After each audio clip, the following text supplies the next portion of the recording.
খুলনায় আন্তর্জাতিক মানবাধিকার দিবস পালন। তথ্য ভিডিওচিত্রে খুলনা থেকে আমাদের প্রতিনিধি মোহাম্মদ মিজানুর রহমান।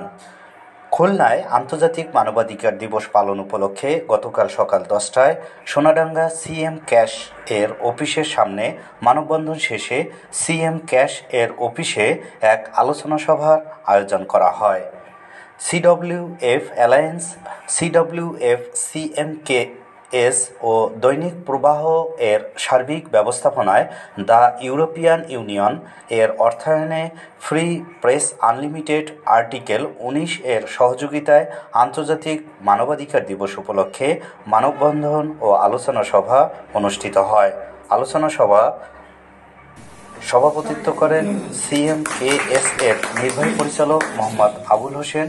এ সময় বিশেষ অতিথি হিসেবে আলোচনায় অংশগ্রহণ করেন সিডব্লিউএফ এর পরিচালক ও সিডব্লিউএফ অ্যালায়েন্স এর টিম লিডার মোহাম্মদ নাসিমুল হক, দৈনিক প্রবাহ অ্যালায়েন্স এর প্রজেক্ট কোঅর্ডিনেটর ও গ্লোবাল টেলিভিশনের খুলনা বিভাগীয় প্রধান আনিসুর রহমান কবির, সিডব্লিউএফ এর অ্যাডভোকেসি ও কমিউনিকেশন অফিসার ইভানা আফরিন।